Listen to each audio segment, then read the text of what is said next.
Today I'm going to show you how to make a cut paper diorama.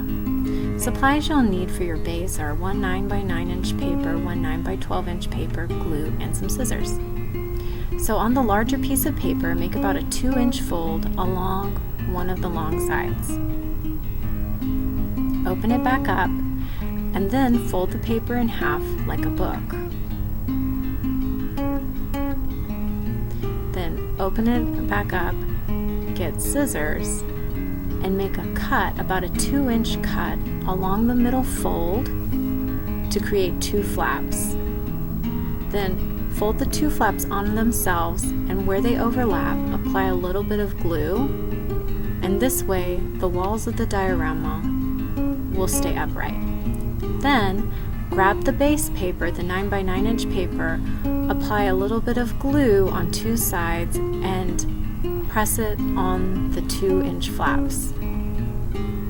So now you have your base and your 2 walls. Remember to write your name and teacher's name on the back wall of your diorama.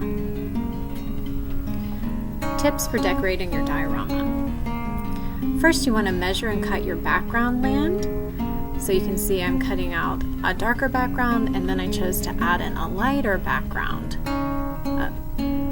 Don't forget to add some sky details. You can add stars, spaceships, clouds.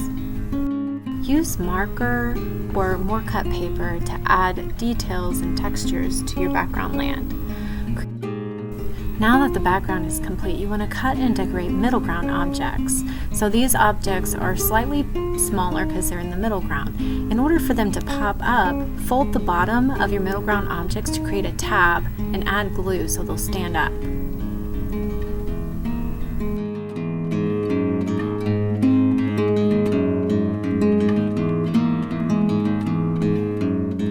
Now that the middle ground objects are all glued down, start cutting out your foreground objects. These objects are larger, they're more detailed and textured because they're closer to the viewer. Additional support may be needed for the larger objects by creating a sort of tripod base.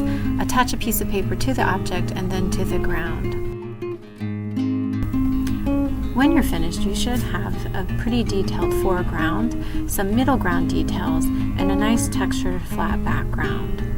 Keep in mind that this is just one way to do a diorama. You can also use a box or shoebox for a start. Remember to take a photo and glue it in your booklet. Include the author and the title. You could also bring your diorama to Miss Dean during library time if you want to put it on display. Happy creating, and thank you for watching.